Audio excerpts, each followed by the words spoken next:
Am I the a-hole for thinking about divorce? Plus updates. Original post. I, 34 female, have been with Ken, 37 male, since I was 16. We met in school as he was my brother's friend. We have been married for 10 years, have a 2-year-old son and one on the way. Ken has always been my person, the person who you can't picture life without, and I honestly can't remember not loving him. I grew up with him, he's my everything. Unfortunately, Ken has this issue where it takes in everyone else's feelings like to heart. I'm not saying it's a bad thing. However, recently his best friend of 20 years has just found out that his wife has been cheating on him and none of the children are his. Obviously, his friend is devastated and is staying in our guest room. He's a nice guy, just life has him down right now. He started a process of divorce. The more time Ken spends with his friend, the more depressed he's become and distant. Our mornings used to start where I would wake up at 6 a.m. with our son, make breakfast. Then about 8 a.m. I could wake Ken up with a coffee and some breakfast before going to drop little one off at nursery and go to work. Ken works from home most days, only going into the office on a Monday. So I'd give him his coffee, he'd give me a kiss, and then I'd go off in my happy little way. Then I'd finish work, get our son, and go home where Ken would be making tea. I'd clean up after, whilst he was bathing our son and putting him to bed. I thought this was life. It might sound boring to some, but it was my life, and I loved it. Our house was filled with love. We would spend our nights cuddling, talking, watching a movie. Date night once a month. We would take our son out together on a Saturday and then Sunday go visit family or have friends over. You get the picture. I'm rambling. Sorry. Anyway, for the past month, things have been changing. Ken is more depressed.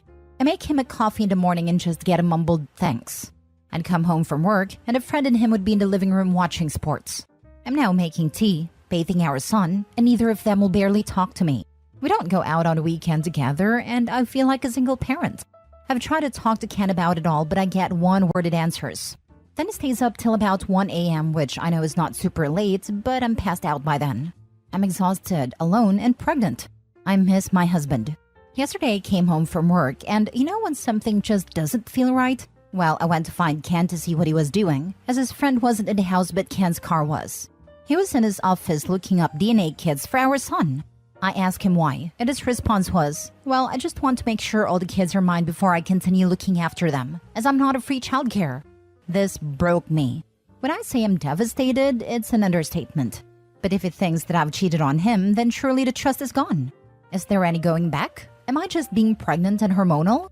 Would I be extreme for looking for a divorce? I could put the papers in the envelope with the results from the DNA test. I think I'm gonna go cry in bed now. Had to take the day off work because I feel like I've just been gut punched. Now for the top comments before reading the updates. I think the friend needs to move out. Maybe go to couples therapy together and go from there. I'm so sorry you're going through this. I don't think you are just being pregnant and hormonal. I'd say individual therapy first. Clearly the husband has something along the lines of enmeshment issues, which needed to be fixed. Your husband's feelings are being fed from his friend. Working from home a lot disconnects you from being social, and the only social activity he gets is depression from his friend. This friend has to go, and once he does, you two can work on getting back on track the way you were. You really need to explain this to him and he should understand. These are all actions of the other person, not your husband, if that makes sense. Get through this and you two can be that much stronger. But as long as this other person is around, I feel it will only get worse. Good luck. Misery loves company. His friend is miserable and projecting his toxicity in your husband. You need to talk to his friend and ask him to leave ASAP, as he is causing issues for your own marriage, and he has your husband questioning if his son is actually his. This friend is toxic and has been whispering in your husband's ear, sabotaging your marriage and family out of bitterness from what his wife did. If your husband kicks off at you for asking his friend to leave, then serve him divorce papers with paternity test results showing the kids are his, and tell him he has lost his family because he chose to listen to his a-hole bitter friend. Not just ask him to leave, throw his stuff to the curb. He's convinced your husband you're sleeping with other people. I'd be scorched earth. It's about your honor and your peaceful marriage, but it has also cost your children the love of their father. Definitely couples counseling after you get rid of this guy, with your husband understanding this is a divorceable offense. Now for the first update. Hello Reddit. Well, after my post earlier this afternoon, I cried, then read all your lovely comments and I couldn't be more grateful. I think posting about it here really helps for some reason. Weird how telling complete strangers that I'm struggling with life seems to help. So I think after my pity party, which couldn't last long due to being a parent, I called my stepmom and dad. My mom died when I was 10. They are coming to stay with me on Friday. Crying on the phone helped, although I'm not really sure they could truly understand a word of what I was saying. I've spoken to Ken, well, more like spoke at Ken, telling him that his friend has till Thursday to leave. I'm not a monster and can't just tell him to leave at a drop of a hat.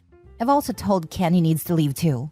Whilst, yes, I could go to my dad's house, I don't want to disrupt my little one more than needed, and all the things for my baby's here too. Especially as I'm 8 months along, it just seems stupid for me to be the one to leave. I've made it a point of not pointing out it's my house either. I'm trying to be common sensible. I'm not 100% sure Ken listened, but I did message his sister, who is a force to be reckoned with, and she said she'll make sure he's gone by Thursday night. Things I've told Ken I want is yes, he can have the DNA test, but I will be damned if I'm the one to do it. He can also have one for the baby, as I have nothing to hide. I know that some people have questioned why I'm so against it. Let me make something clear. I would never cheat, because as I said in my last post, Ken is, or was, I don't know, my person. He's the only man I've ever been with, so that isn't any concern of mine. I'm just hurt that he wants one, because clearly he doesn't trust me. So things I want him to have the DNA tests, mainly so I can make him eat the results. Not literally, I'm just venting. I'm also going to suggest couples therapy. I already see Wont due to losing my mom and my little sister in a car crash when I was little. I want to suggest he sees one alone, but you can lead a horse to water but can't make him drink it. I don't want to force him to do anything he doesn't want to do. I want him to maintain contact with our son. Yes, he doesn't believe he's the father right now, but that's no reason he should neglect him as his, and I don't want to upset my son. Yeah, he's only 2, but still he deserves all the love from both his parents. He's done nothing wrong. Then obviously this one when he or she comes along. Still not sure about the state of my marriage, but even if divorce is what happens, I need to be able to get through to him so he can be the father he was. Am I going insane? Do I sound insane? I don't know why writing here helps so much. Thanks, Reddit. I want an update after Ken's sister rips him a new you-know-what. She's had enough. Oh yeah, he's broken. Jesus Christ. The husband just willy-nilly imploding his family based on nothing. And I feel for the friend whose entire life was upended. But I hope he realizes he's had a hand in destroying an innocent family who were helping him too. This happened to my friend, now divorced. Her husband's friend was in a terrible marriage and stayed only for his kids and is miserable. Stayed with my friend and her husband for a while. During this time, it poisoned a well and freaked her husband out. He refused to have babies because he was so afraid of becoming like his friend.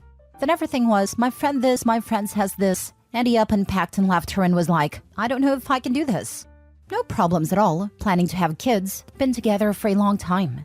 Just was with his friend, and didn't want to be in a situation even though they have been planning for a family, and were always happy until that guy came around. Super sad. Your friend dodged a bullet. Scratch that, she dodged a missile. A well-forged piece of metal doesn't snap the first time it's tested. The man was untrustworthy and unable to give trust.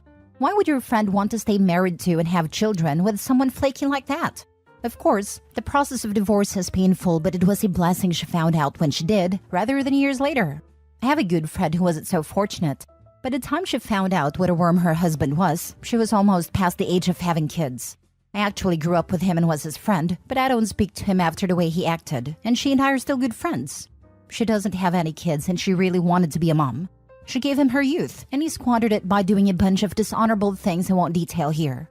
I hope your friend finds an emotionally mature and healthy guy, gets married again, and has the family she wants. Second update. Following my 2 other posts, I will answer some questions. Yes, it is my house. It was left to me when my mom died. I've lived here all my life. I didn't move out because I have a child and one on the way, so why should I be the one to leave? I get that some people believe I was the a-hole for asking him to leave, but as I was heavily pregnant, have a toddler, and it's my house, I wasn't about to leave. Yes, he could have stayed, but have you tried living with someone who just wants to argue or just not talk? I'd prefer my child not to live in that environment, thank you. At the end of the day, I'm a mother first, and a wife second. If you think that's harsh, then I don't know what to tell you. My children come first, end of. Well, Ken's friend did leave the day I told him he had till Thursday. He wasn't happy about it and shouted some insults at me, which was amazing. Ken's sister came and picked up Ken. I wish I could tell you what she said, but she didn't say anything in front of me. Just kept giving Ken death stares. We did get a DNA test for little one and Ken is the father, obviously. Ken somehow thinks I've intercepted the results even though I wasn't the one that did it. I wasn't the one that got handed the results, etc., so he's clearly lost his mind. My dad came over and whilst I was making tea, my waters broke. My little girl is here. She's healthy and happy. She was 9 pounds 8 ounces, so no concern of anything with her. I'm now a mom of 2. I'm home now and Ken has been able to see his baby girl, although as she's not had a DNA test, he disagrees with her being his because his family doesn't have many girls. Yet he has a sister, so I just rolled my eyes. I don't really know where to go from here. Ken is refusing therapy. He says there's nothing wrong with him or his brain. I beg to differ. He wants to get another DNA test for our boy but won't tell me when or where so I can't interfere. Maybe one day he will come to his senses. My dad and stepmom are staying with me for a while to help me with the babies. I'd like to say I'm okay, but honestly my emotions are all over the show. I don't know which way is up. Ken's sister visits the babies and we have an unspoken rule that we don't speak about Ken, apart from when our son asks about him. I wish it was the kind of update where he got the results, seeing how much of an idiot he's been, and we move on. But sadly, that's not the case. I can't dwell on it too much. Just take things one day at a time. I do miss my person and worry that he's missing out on his baby girl's life already, which if I think about too much, I will just sit and cry. But I don't have time for that. As always, thanks for listening to my rant. I might update if anything else happens in my life. Right now, I'm still left wondering if I'm doing the right thing here. Is there anything I could do differently? Why are my kids so hard for him to accept all of a sudden? Now for more advice before the last update. I think he's either projecting or having a mental breakdown. It's gotta be one or the other. And tell his sister to tell him to get help or it's over. And make it clear that if he doesn't go to therapy/counseling or whatever, that a divorce is imminent. I'm leaning towards it being a total mental breakdown and his friend egged it on. I can't imagine what would cause such a sudden switch in personality otherwise. I think he is now in denial because he wants to not be the father. Otherwise, he screwed up his whole life for nothing. And that would be more dangerous to him than being depressed because his wife cheated, but at least be validated. But also, is it possible to have DNA results in 4 days? Yes, if you're just wanting at-home DNA testing and it isn't for a court case, etc. Private companies can do it in 3 to 5 days. Most likely he's projecting. Every thief thinks that others are of his condition.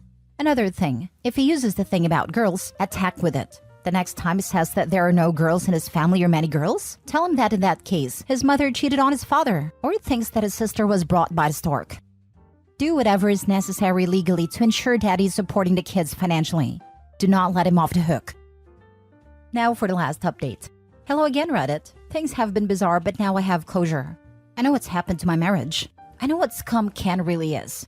He's not my person and never truly was. So now I just want to divorce him, cut my losses, and move on with my life.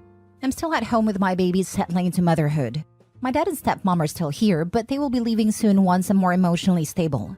To say I'm okay would be a lie, but now I know what I need to do. I have some sort of closure with Ken. I know what happened with him and I know that is not my fault. Turns out Ken was having an affair and has a baby on the way. Even typing that makes me want to throw up. I found this out when a visibly pregnant lady just knocked on my door and asked me when I would be leaving the house as it's Ken's house. When I say this confused the crap out of me, I mean it. I talked to this woman for a while to try to work out what she was talking about. It turns out that she's Ken's side piece. Well, technically in her head, she's his fiancé. A month ago, Ken got down on one knee and proposed her in my freaking kitchen. Classy, right? So they have been seeing each other for a while. She's having his baby. She believes I'm the ex-wife who Ken is letting stay in his house till I get on my feet. We apparently broke up a few years ago, and none of my kids are Ken's. When I go to work in the mornings, Ken goes to her house and works from there. They were waiting for marriage to move in together. How are you trying to marry someone when you are already married? Freaking weirdo. I asked for proof of all this. She has pictures of them together. Apparently, she has a lonely fans account that they make content together. Vomit. I told her we are still married and explained everything to her. I'm not sure what she's going to do, but hey, not my circus, not my monkey. Now I want a divorce. Is it true that once you talk to a solicitor about divorce, they can't represent the person you divorce?